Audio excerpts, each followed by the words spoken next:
Parlamento Nacional, Lihusi Comissão B, deve tratar assunto de defesa e segurança, concorda a tu Comando Geral, hamutu com o Ministério do Interior, halo recrutamento, ba membro pen telefone, e tinang.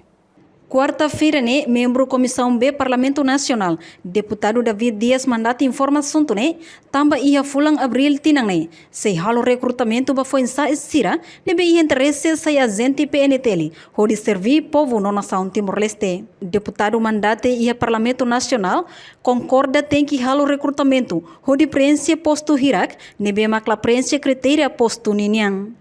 Mas bem, amo suba comissão recrutamento. Atu hari di dia candidato sira, nebi mak atu recruta. Tamba bem hira sai ona PNTL, laos ba grupo idadet, mas bem o insama garante ordem segurança, tranquilidade e ordem pública. Comissão B bahalo fiscalização e fronteira. Posto ida ia fala às vezes é mais idade, é mana hat na ini mana salah. Então, nem mas a minha exige que kita botira tem que haver recrutamento para preencher batida be posto sira be la preenche critério be posto niniane nebe baha o recrutamento ne pertinente mas hare lai mas sira be atu tama polícia ne la os ba para atu vinga mal la os ba para fortificar sirnia grupo mas be ba para primeiro atu garante ordem, segurança, tranquilidade pública. Segundo, a tu projeto protege a ameaçação.